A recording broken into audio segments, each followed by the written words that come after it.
The shuttle descended through the docking bay of Harmony Prime, the massive neutral station that served as the meeting place for the Galactic Council. Daniel Carter watched through the viewport as alien vessels of every shape and size filled the hangar. Some looked like organic creatures, others were geometric puzzles that hurt to look at for too long. First time seeing this many species in one place. Lisa Martinez asked from the seat beside him. She had been his aide for 2 years now, and she knew when he was deep in thought. "Just taking it all in," Daniel replied quietly. 3 years since first contact, and we are still the new kids on the block. The shuttle landed with a soft thud. Daniel stood and straightened his formal diplomatic coat.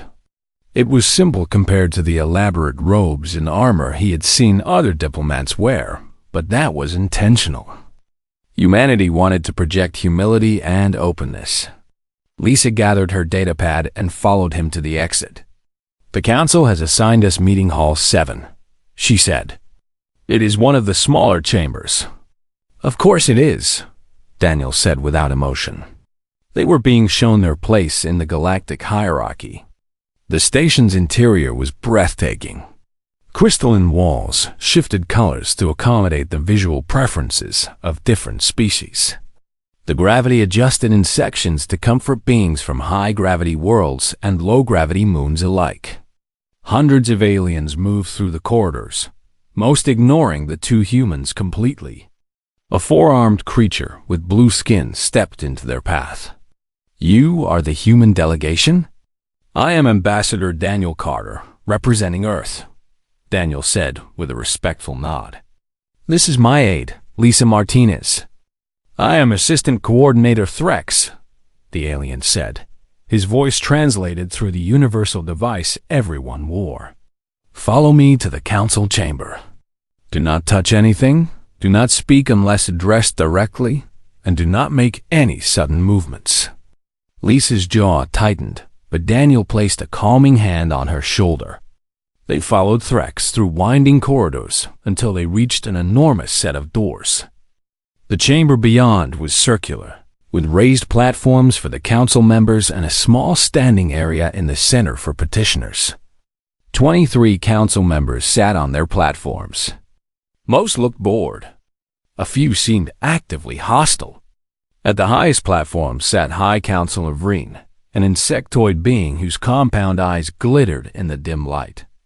"The humans may approach," Vreen announced, his mandibles clicking. Daniel walked to the center circle with Lisa close behind. He bowed respectfully.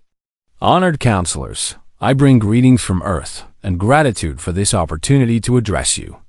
A reptilian being on one of the lower platforms leaned forward. His scales were deep green and his eyes were cold. "I am Ambassador Zixter of the Korthan Empire," he said. "Let us dispense with pleasantries. Your kind seeks trade agreements and territorial recognition, yes?" "That is correct," Daniel confirmed. "We have prepared proposals that we believe would benefit all parties." "Benefit?" Zixter interrupted with a hissing laugh. What could a Deathworld species possibly offer civilized races? Several council members chittered or buzzed in what Daniel recognized as amusement. He kept his expression neutral. "Earth has unique resources and developing technologies that—" "Developing," another counselor said mockingly. "They admit their primitiveness." Daniel took a slow breath. "We are new to the galactic community. This is true. However, we are eager to learn and contribute.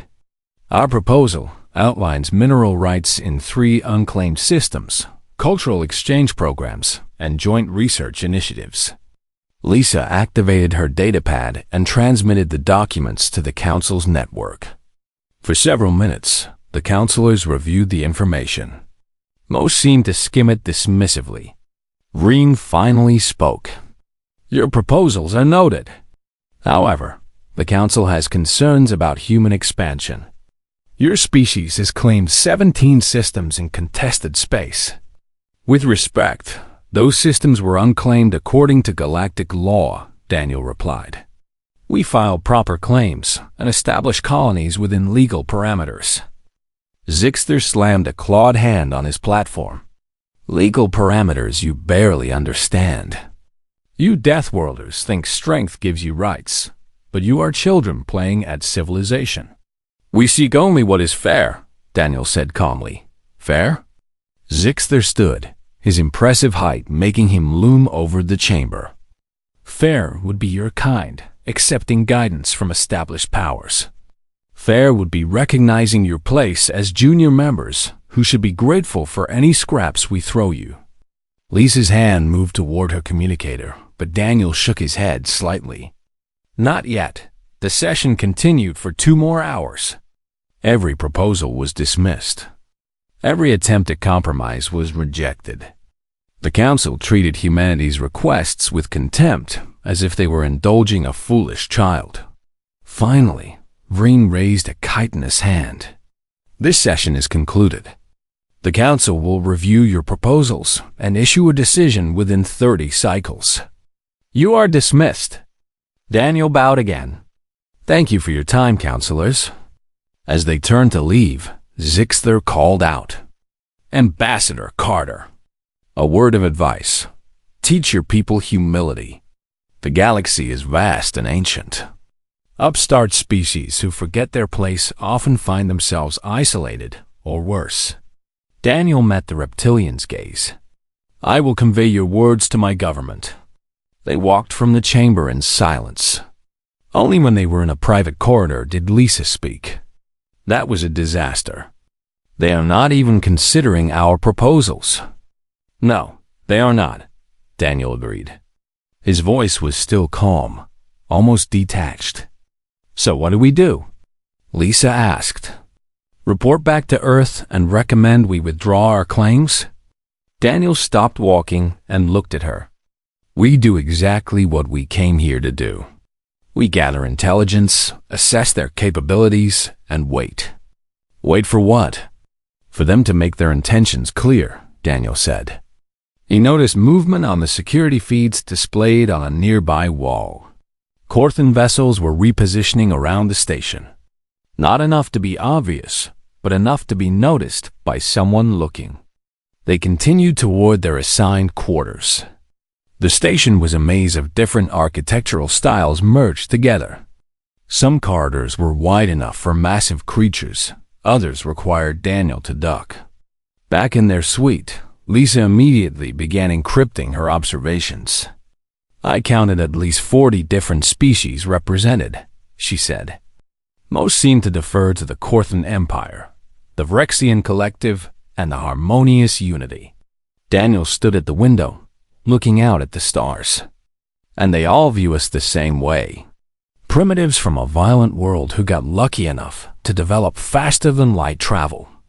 Are they entirely wrong? Lisa asked carefully.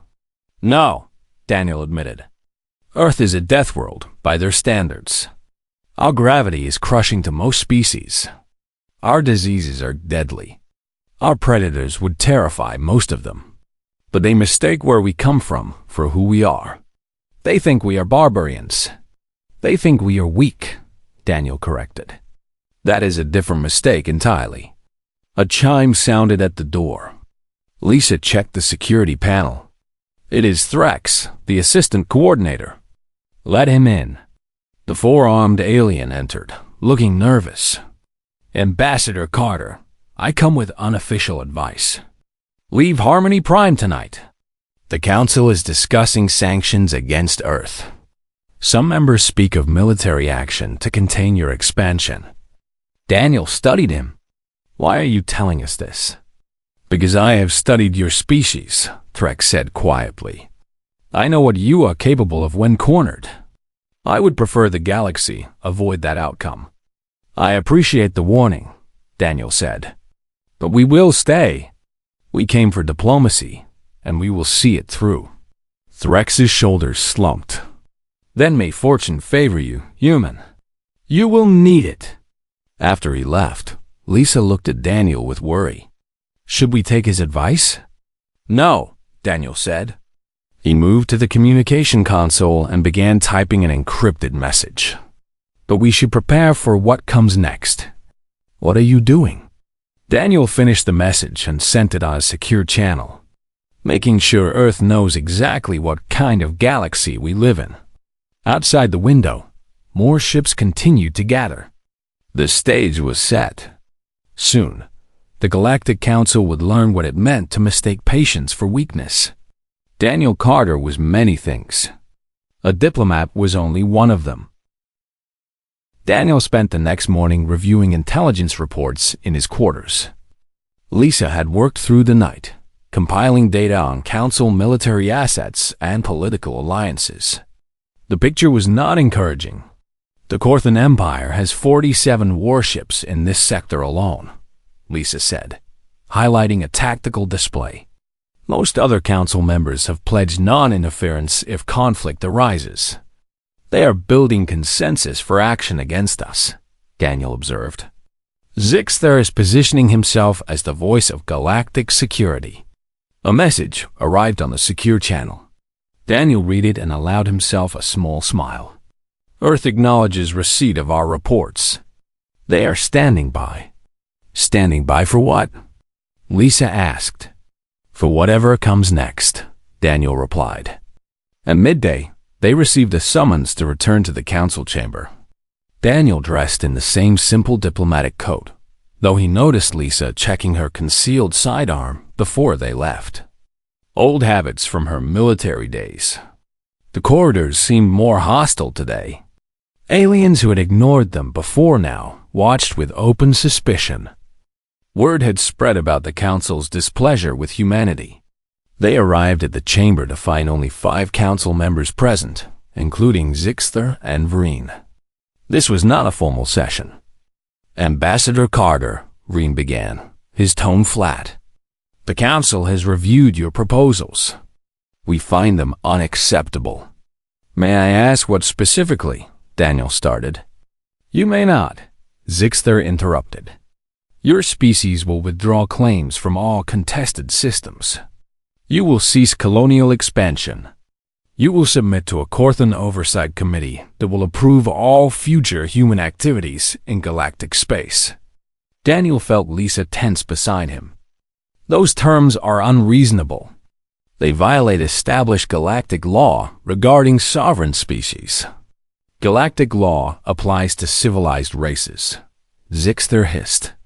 Not to Death World barbarians who stumbled into space. We have followed every protocol, Daniel said, his voice hardening. We have respected all treaties. We have. You exist at our sufferance. Zixter roared. That is all that matters. Accept our terms or face the consequences. Ring clicked his mandibles. The council will reconvene tomorrow for your formal response. I suggest you consider your options carefully. Dismissed. Daniel and Lisa left the chamber. They walked quickly toward their quarters, but footsteps echoed behind them. Daniel glanced back to see Zixter and 4 armed Corthan guards following. Keep walking, Daniel murmured to Lisa. Stay calm. They turned down a service corridor, hoping to lose their followers, but the Corthans matched their pace. The corridor ended in a storage area, poorly lit and empty of witnesses. Ambassador Carter, Zixter called out. I thought we might continue our discussion in private. Daniel turned to face him. I have nothing more to say until tomorrow's session. Oh, but I have much to say to you. Zixter advanced, his guards spreading out to block any escape. You Deathworlders need to understand your place. Words alone seem insufficient, so perhaps a more direct lesson is required. This is a diplomatic station, Lisa said, her hand moving toward her weapon. Assault of an ambassador is a violation of one of the guards struck her from behind. She stumbled forward, and Daniel caught her. Before he could react, 2 more guards grabbed his arms and forced him to his knees. Zixter loomed over him. Look at you! So fragile despite coming from your harsh little world. You think your precious gravity and violent history make you special. Daniel did not struggle against the guards holding him. He met Zixter's eyes calmly. Let her go. Your quarrel is with me. How noble, Zixter mocked. He struck Daniel across the face with the back of his clawed hand. The blow split Daniel's lip and sent blood running down his chin. This is what happens to species that forget their place. Lisa tried to stand, but another guard kicked her legs out from under her. She fell hard, her head striking the floor. "Lisa!" Daniel's calm cracked for a moment. "Do not worry about her," Zixter said. "Worry about yourself." He struck Daniel again, this time in the ribs. "Your kind will learn. You will withdraw from those systems. You will bow before the council. You will." His tirade was interrupted by an alarm. Lisa had managed to activate her emergency beacon before losing consciousness. The signal would bring station security. Zixter snarled in frustration. "No matter. The message is delivered." He struck Daniel one final time, knocking him to the ground. "Remember this moment, human? Remember what happens when you challenge your betters." The Corthans fled as footsteps approached. Station security arrived moments later, finding Daniel bleeding on the floor beside Lisa's unconscious form. The medical bay was sterile and cold. A Vrexian doctor tended to Daniel's injuries, while Lisa was placed in a regeneration pod to heal her concussion. The station's security chief, a bird-like creature named Cree, took their statements. "This is a serious matter," Cree said, though his tone suggested otherwise. "Assault of diplomats cannot be tolerated." "Will you arrest Zixter?" Daniel asked, wincing as the doctor sealed a cut above his eye. "The situation is complicated," Cree replied. "Council members have diplomatic immunity. We must investigate thoroughly before taking action." "He attacked us with witnesses," Daniel said quietly. "What more do you need?" "The witnesses are Corthan guards," Cree explained. "They claim you provoked the altercation. It becomes a matter of who the council chooses to believe." "Of course," Daniel said. He had expected nothing less. The doctor finished his work. "You will heal, though you should rest. The female will recover fully in a few hours." After they left, Daniel sat alone in the medical bay. He pulled out his secure communicator and typed a message with steady hands despite the pain. "Protocol Valkyrie. Execute." The message was simple, only 3 words, but those words would change everything. He sent it on the most secure channel Earth possessed, directly to Defense Command. Within minutes, a reply came back. "Confirmed. Valkyrie is active. Ada 72 hours. Hold position." Daniel deleted both messages. He stood and walked to where Elisa was healing. Through the transparent pod, he could see her chest rising and falling steadily. She would be angry when she woke. Angry and ready to fight. "Soon," he told her sleeping form. "Soon they will understand." The door opened and High Counselor Vreen entered with 2 aides. "Ambassador Carter!" "I heard about the unfortunate incident." "Incident?" Daniel repeated flatly. "Yes, most regrettable," Vreen said, though his tone held no real sympathy.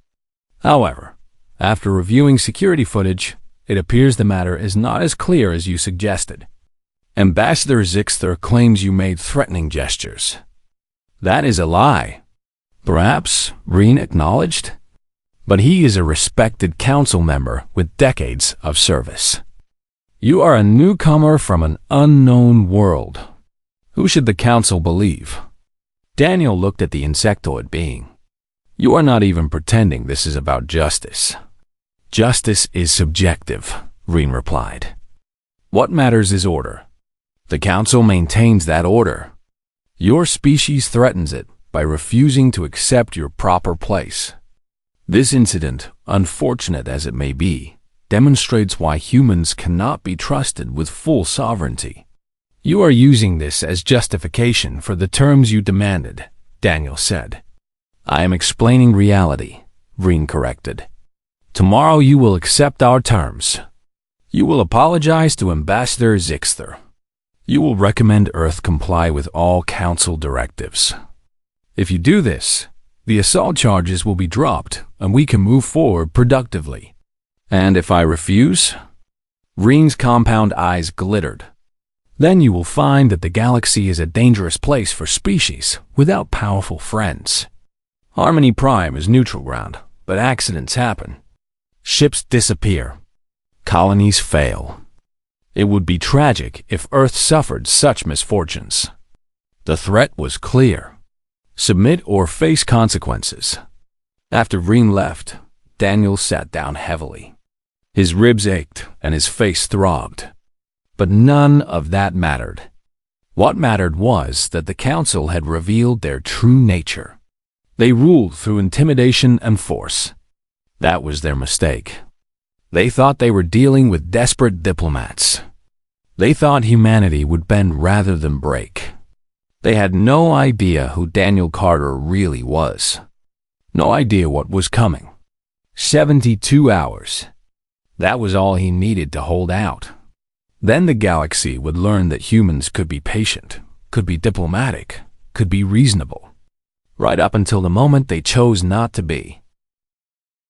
The message traveled across space at faster than light speeds, piercing through subspace to reach Earth in seconds. It arrived at Defense Command headquarters in Geneva, where Admiral Patricia Ford was reviewing deployment schedules. Her aide rushed into the office. "Admiral!" Priority Alpha message from Ambassador Carter. Patricia took the tablet and read the 3 words.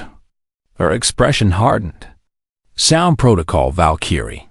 All hands to stations. I want fleet commanders on secure channels in 5 minutes. Alarms rang throughout the facility. Personnel who had been running drills suddenly realized this was real. 3 years of preparation were about to be tested. Captain Gregory Stone was aboard the EDF Sentinel when the alert came. He had been expecting it. They all had. The ship was one of 50 gathered in the hidden asteroid base, designated Outpost Xerxes, and one of 500 spread across human space. All crew to battle stations, he ordered. Navigation, plot jump coordinates to Harmony Prime. Weapons, begin charging main batteries. Communications, establish secure fleet network. His executive officer approached. "Sir, are we really doing this?" "The general has called us," Gregory replied. "We answer." "The general." That was what they called Daniel Carter in the military. Not ambassador, not diplomat. General Carter had commanded Earth's defense forces through first contact and the tense years that followed. When the Galactic Council had demanded Earth send a diplomatic representative, Carter had volunteered. "Know your enemy," he had told Admiral Ford. "I will learn their strengths, their weaknesses, their arrogance." And now that knowledge would be put to use. At Defense Command, Patricia connected with her senior staff. 40 faces appeared on screens around the room, each representing a battle group. "Protocol Valkyrie is active," she announced. "General Carter has been assaulted by the Galactic Council. They have threatened Earth with sanctions and military action. We will not allow this." Commander Raymond Cole spoke from intelligence. "Admiral, we have been monitoring Council communications. They believe Earth has fewer than 100 military vessels. They are completely unaware of our true strength." Patricia allowed herself a cold smile. "Maintain that illusion as long as possible. All ships will activate stealth systems during approach. We hit them with everything before they understand what is happening." "Rules of engagement?" asked one captain. "Disable. Do not destroy unless fired upon," Patricia ordered. "The general wants to make a point, not start a war. We demonstrate overwhelming force, then offer them a choice." The fleet began moving. Ships that had been hidden in asteroid belts, behind moons, in the outer reaches of dead systems. Humanity had learned from its own bloody history. Never negotiate from weakness. Never trust assurances of peace without power to enforce them. The Council thought humans were primitives. They were right, in a way. Earth had achieved space travel through conflict and competition. Every technology had been tested in fire. Every system refined through trial and error. But that made them dangerous, not weak. How long until we reach Harmony Prime? Patricia asked. 72 hours at maximum speed, navigation reported. We will arrive in waves. First group in 68 hours. Full fleet assembled by 74. Inform all ships. Maintain communication silence except on secured channels.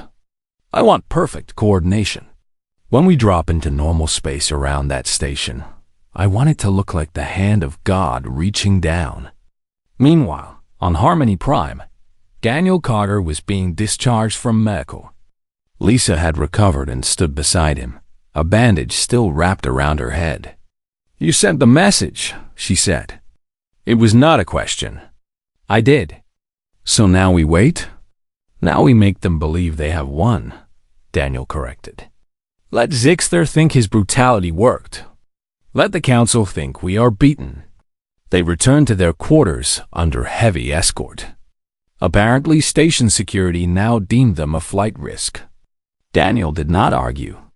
He simply thanked the guards and closed the door. What happens tomorrow? Lisa asked once they were alone. Tomorrow I refuse their demands, Daniel said calmly. I will tell them Earth rejects their authority. They will arrest us. Or worse.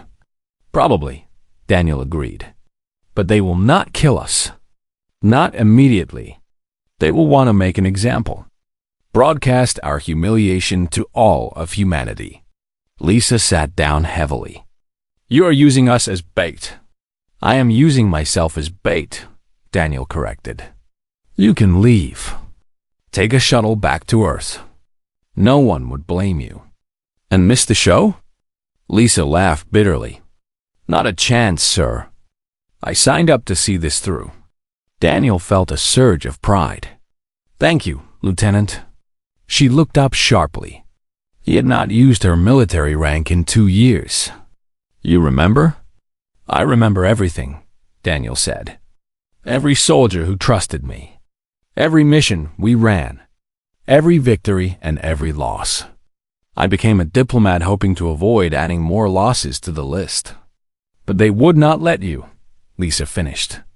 No, they saw diplomacy as weakness. Patience as cowardice. They thought because we came asking for peace, that we were incapable of war.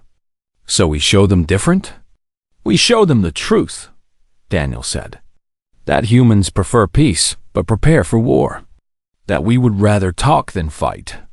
But if forced to fight, we will not lose. The next day came too quickly.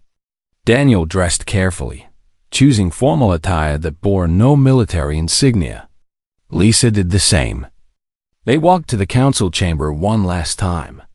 The room was packed. Every council member was present, along with dozens of observers. Word had spread about the assault and the council's ultimatum. They wanted to witness humanity's submission. Zixter sat in a place of honor, looking smug. His injuries from the altercation were minor and mostly healed. He had gotten away with attacking a diplomat. High Councilor Vreen called the session to order. Ambassador Carter, you have had time to consider our terms. Does Earth accept the Council's authority? Daniel stood in the center circle. His bruises were visible on his face. Lisa stood behind him, her own injuries clear for all to see. I have consulted with my government, Daniel said clearly. Earth's response is this: no. Shocked murmurs rippled through the chamber. No? Vreen repeated. You refuse. Earth will not withdraw from legally claimed systems, Daniel continued. We will not submit to oversight. We will not accept restrictions on our sovereignty. We are a free species, and we will remain so. Zixter stood. You fool! Do you think your defiance matters? Do you think your pathetic world can stand against the combined might of the Galactic Council? I think you are bullies who mistake patience for weakness, Daniel replied. His voice was steady, almost conversational. I think you have forgotten that civilized behavior is a choice, not a weakness. Arrest him, Zixter shouted. Arrest them both. Guards moved forward, but Daniel held up a hand. Before you do that, I should tell you something. My name is Daniel Carter, but my title is not ambassador. I am General Daniel Carter, Supreme Commander of Earth Defense Forces. The chamber fell silent. I accepted this diplomatic posting to assess you, Daniel continued. To understand how you think. To measure your capabilities. And I have learned everything I needed to know. This is meaningless, Vreen said, but his voice lacked confidence. What does it matter what title you claim? It matters because I did not come to you as a supplicant, Daniel said. I came as a soldier gathering intelligence. And now my mission is complete. Take him. Zixter roared. As guards rushed forward, proximity alarms began blaring throughout the station. Every screen in the chamber lit up with warnings. Multiple ships detected. Hundreds of them. Dropping out of faster-than-light travel. All around Harmony Prime. The council members rushed to view screens. What they saw made them freeze in terror. 500 human warships materialized in perfect formation. Each one bristled with weapons. Each one locked into tactical position with military precision. And on every ship's hull, painted in letters 3 meters tall, was the insignia of Earth Defense Forces. Daniel smiled despite the pain in his face. Gentlemen, ladies, and honored beings of all species, allow me to introduce you to my army. The council chamber descended into chaos. Council members shouted over each other while alarms continued to blare.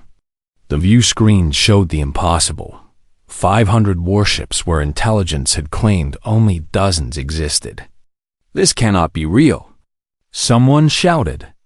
Our scouts reported minimal military capability. Your scouts saw what we wanted them to see, Daniel said calmly. The guards have forgotten to arrest him in their panic.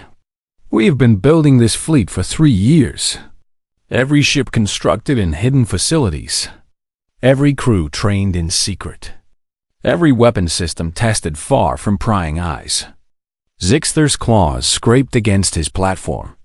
Impossible. We would have detected construction on that scale.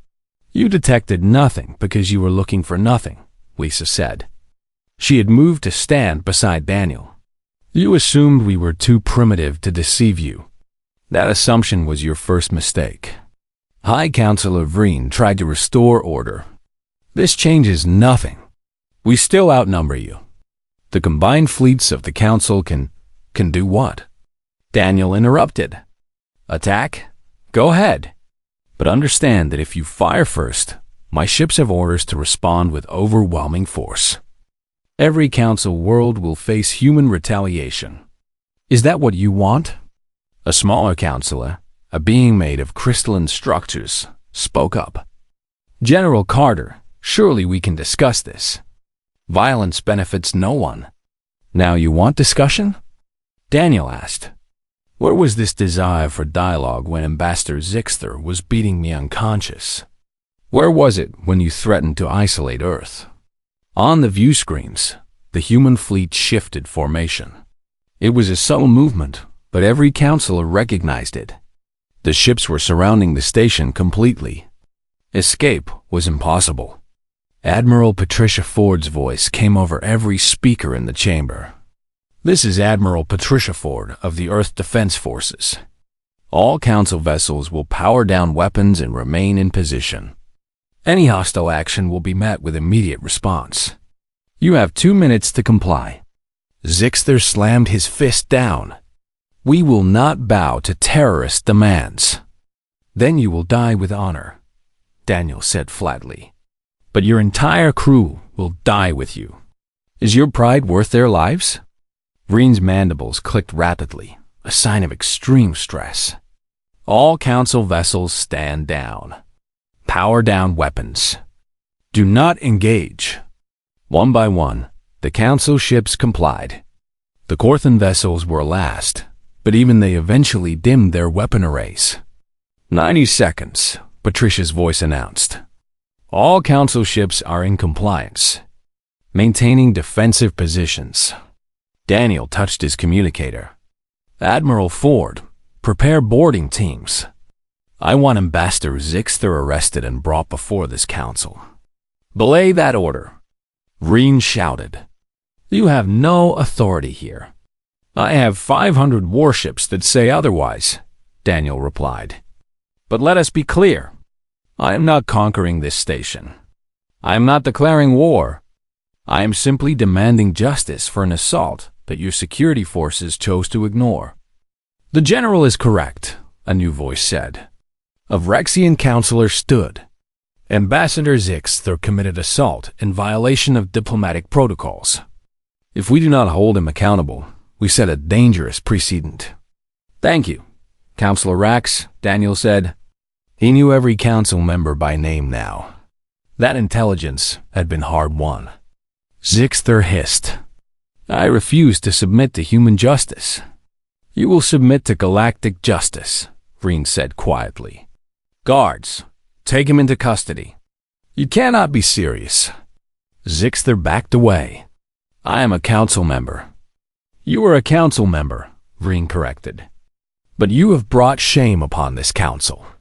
You attacked a diplomat under our protection. Worse, you have provoked a conflict that could destroy us all. Corthan guards moved to arrest their own ambassador. Zixter fought them, roaring about betrayal and cowardice, but they subdued him efficiently. Take him to holding, Reen ordered. He will face trial. Daniel watched without satisfaction. This was not victory. This was necessity. Thank you, High Counselor. But there is more we must discuss. Such as? Reen asked warily. Such as why Earth was forced to build this fleet in secret, Daniel said. Why we could not trust the Council to treat us fairly. Why we had to prepare for war while hoping for peace. He walked toward the Council platforms, ignoring protocol. You call Earth a death world. You call us primitives. But do you know why our world is so harsh? Why we evolved, surrounded by predators and disasters? Irrelevant, someone muttered. It is entirely relevant. Daniel's voice grew stronger. We survived because we learned to adapt, to plan, to prepare for the worst while hoping for the best. You saw our caution as weakness, our desire for peace as inability to fight. Lisa activated her datapad. Screens around the chamber displayed historical footage from Earth. Battles, wars, destruction. This is what we are capable of when we choose violence. This is what we hope to leave behind when we reach the stars. The images were brutal. Mushroom clouds. Bombed cities. Soldiers dying in trenches. The council members watched in horrified fascination. But you would not let us leave it behind, Daniel continued. You demanded submission, threatened isolation, attacked our diplomats. You forced us to remember what we are when cornered. We made a mistake, Reen admitted quietly. We judged you by our standards. We forgot that different species develop differently.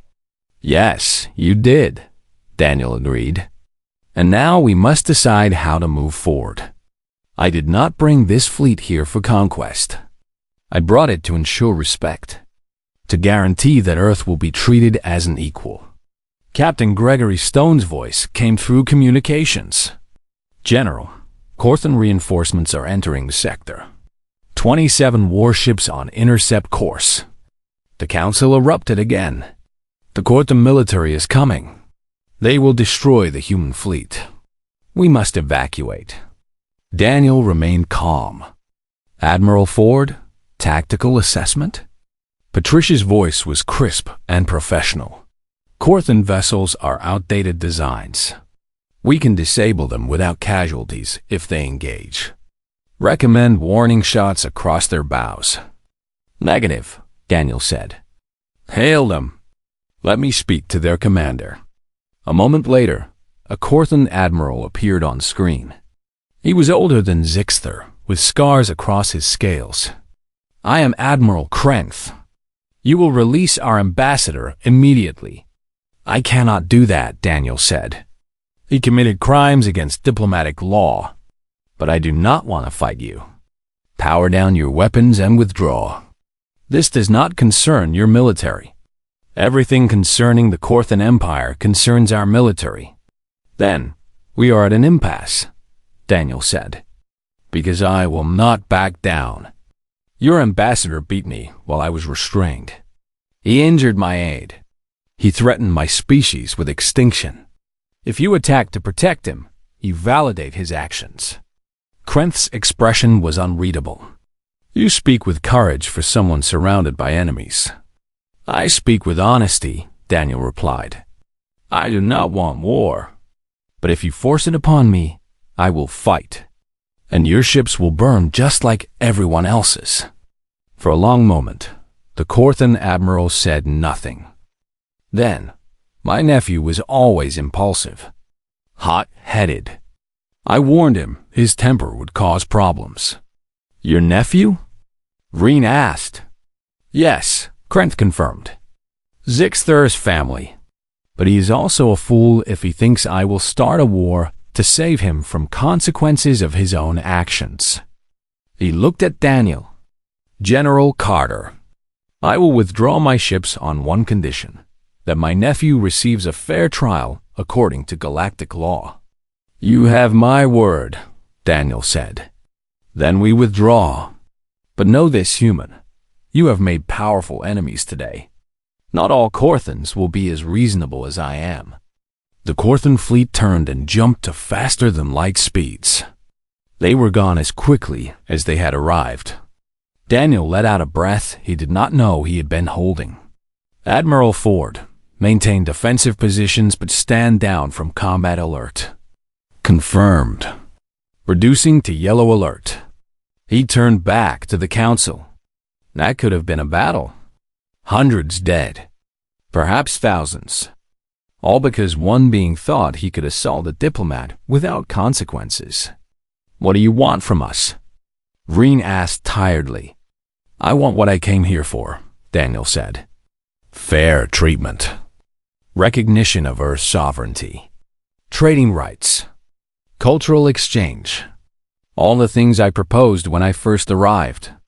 And if we refuse? Daniel gestured to the fleet outside. Then, this becomes permanent. My ships will remain here. Earth will enforce its own interests. We will take what we need and ignore your protests. Is that what you want? No, Reen admitted. No, it is not. Then let us start over, Daniel said. Let us negotiate as equals. Let us build something better than what exists now. A harmonious unity counselor raised a tentacle. You speak of building. What would you build, General? A galaxy where diplomacy is respected, Daniel said. Where attacking ambassadors has consequences. Where junior species are not bullied. Where strength is used to protect, not dominate. Idealistic, someone muttered. Perhaps, Daniel agreed. But ideals backed by 500 warships are harder to ignore than ideals alone. The council looked at each other. Slowly, Vreen nodded. Very well. We will reconvene tomorrow. This time, Earth will be heard. Daniel smiled. That is all I ever wanted. The council reconvened the next morning in a very different atmosphere. Gone was the casual contempt. Every counselor who spoke to Daniel now used his proper title and rank. The human delegation no longer stood in the center circle like petitioners. They had been given a platform equal to the others. High Councilor Vreen opened the session. General Carter, the council has reviewed your original proposals. We find them acceptable as a foundation for negotiation. A foundation? Daniel asked. Not the final word? Negotiation implies give and take, Vreen explained. We acknowledge Earth's strength and sovereignty. However, there are concerns we must address. Such as? Lisa asked. She sat beside Daniel now, officially recognized as his second-in-command. Counselor Rax of the Vrexian Collective spoke. Your fleet represents the largest single military force any one species has deployed in 300 cycles. That creates fear among our members. Fear is understandable, Daniel acknowledged. But consider why we built this fleet. We came to you seeking peace and trade. We were met with mockery and threats. What choice did we have but to prepare for the worst? You could have trusted the council to protect you, a small counselor suggested. Daniel gestured to his still healing face. Forgive me if recent events have damaged that trust. There were uncomfortable shuffles around the chamber. No one could argue with that. What Earth wants is simple, Daniel continued. We want to be left alone to develop in peace.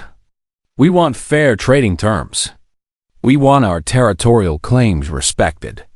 And we want assurance that diplomacy will be conducted with honor and respect. And in return? Reen asked. In return, Earth will not expand aggressively, Daniel said. We will participate in galactic affairs. We will share our technology and knowledge. We will even contribute to collective defense efforts. You would join the Council's defense forces? Someone asked skeptically. If the Council proves it can be trusted, yes, Daniel replied. But that trust must be earned, not demanded. For 3 hours they negotiated. Trade routes were discussed. Territorial boundaries were debated. Defense agreements were proposed and refined. Through it all, Daniel noticed something important. The Council was actually listening now. Finally, Reen called for a vote. All those in favor of recognizing Earth as a sovereign member of the galactic community with full rights and privileges. 20 hands, claws, tentacles, and appendages rose. Only 2 abstained. None opposed. The motion passes, Reen declared. Earth is hereby recognized as an equal member of the Galactic Council. Lisa squeezed Daniel's hand. They had done it. Not through submission, but through strength tempered with restraint. But Daniel was not finished. I appreciate this recognition. However, there is one more matter we must address. Yes? Reen asked cautiously. Ambassador Zixter's trial, Daniel said.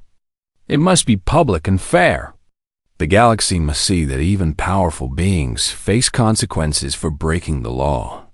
Agreed, Reen said.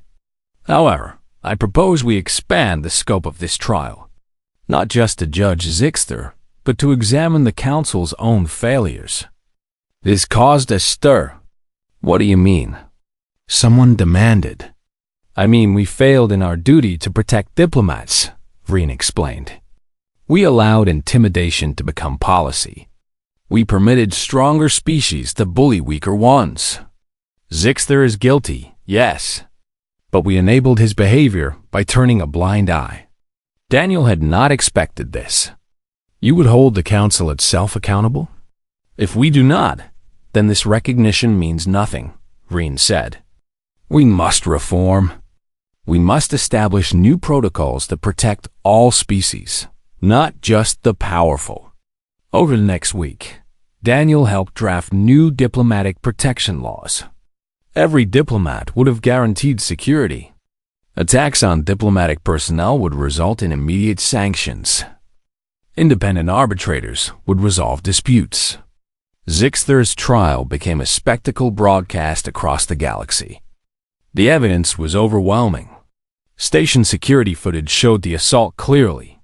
Medical records documented the injuries. Even some of Zixter's own guards testified against him. He was convicted and sentenced to 20 cycles of imprisonment.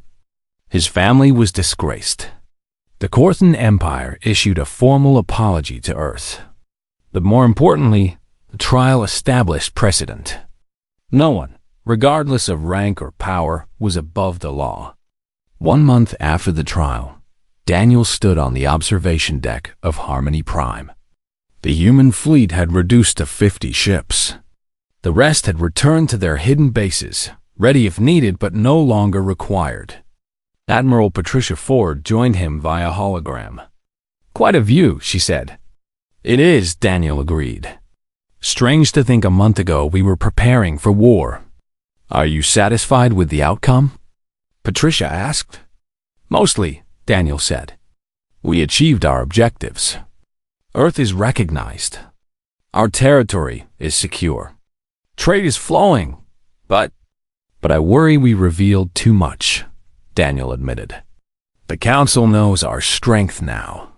They will prepare countermeasures." "Let them," Patricia said. "We will always stay ahead. That is what humans do. We adapt, we innovate, we survive." Lisa approached. "General, the Council wants to know if you will remain as Earth's primary representative." Daniel considered this. "What do you think, Lieutenant?" "I think you are more effective than anyone else Earth could send," Lisa said honestly. "You understand both sides, military and diplomatic. But I also think you have earned a rest." "Rest?" Daniel laughed. "When have soldiers ever gotten rest?" "When they delegate," Patricia suggested. "Train a successor. Build a team. You have proven your methods work. Now teach others." That evening, Daniel addressed the Council one final time as Supreme Commander. "I am relinquishing my military command," he announced. "Admiral Ford will assume full authority over Earth's defense forces. I will remain here as senior ambassador, but my focus will be diplomacy, not military matters." "A wise decision," Breen said. "Though we will miss your unique perspective." "Oh, I am not going anywhere," Daniel assured him. "I will still be here, still advocating for Earth's interests. I am just changing uniforms." Over the next months, Earth's presence in the galaxy grew. Human traders spread across Council space. Human scientists collaborated with alien researchers. Human artists shared their work with species who had never imagined such creativity existed on a death world. But always, in the background, there was the memory of those 500 ships. The reminder that humanity could be diplomatic or devastating, depending on how they were treated. 1 year after the confrontation, Daniel sat in his office reviewing reports. Earth had established embassies on 40 worlds. Trade had increased 300%. Cultural exchange programs were thriving. Lisa entered with her usual efficiency. "The Council is proposing you for the position of Deputy High Counselor." Daniel looked up in surprise. "They want me on the Council leadership?" "Apparently, your approach impressed them," Lisa said. "Strength combined with restraint. They think other species could learn from that. What do you think I should do?" "I think you should accept," Lisa said. "Someone needs to keep these bureaucrats honest. Who better than the human who reminded them what happens when they forget?" Daniel smiled. "Very well. Tell them I accept." That night, Daniel stood again at the observation window. This time he was not alone. Delegates from a dozen species joined him, all chatting about various projects and initiatives. A young Vrexian diplomat approached. "General Carter, may I ask a question?" "Of course," Daniel said. "And please, call me Daniel. I am not a general anymore." "Sir, Daniel, sorry." The young diplomat was nervous. "When you brought your fleet here, were you prepared to actually fight? Or was it all a bluff?" Daniel looked at him seriously. "It was not a bluff. Every ship was fully armed and crewed. Every weapon was ready. If the Council had chosen war, we would have fought. But you would have preferred peace?" "Always," Daniel confirmed. "War is the failure of diplomacy. But diplomacy without strength is just begging. We came prepared for both." The young Vrexian nodded thoughtfully. "My people are small and weak. We have always relied on larger species for protection. Perhaps we should reconsider that strategy. Perhaps you should, Daniel agreed. But remember, strength is not just military. It is also moral courage. The willingness to stand up for what is right even when it is difficult. As the young diplomat left, Lisa joined Daniel. Dispensing wisdom now? Someone has to, Daniel joked. The council needs to remember that peace is not the absence of conflict. It is the choice to resolve conflict without violence. And when violence is necessary, then you use overwhelming force to end it quickly, Daniel said. You do not draw it out. You do not make it cruel. You make it decisive, and then you offer mercy to the defeated. Lisa looked out at the stars. Do you think we have changed the galaxy? No, Daniel said honestly. The galaxy is too big, too old, too set in its ways. But we have changed this corner of it. We have shown that there is another way. That is something. Admiral Ford's latest report arrived on his datapad. The fleet continued to grow. New ship designs, better weapons, improved shields. Earth would never be caught unprepared again. But alongside the military reports were cultural ones. Human music was popular on 17 worlds. Human literature was being translated into 40 languages. Human cuisine was gaining fans across the galaxy. That was the real victory. Not the ships or weapons, but the realization that humanity had something valuable to offer beyond just the ability to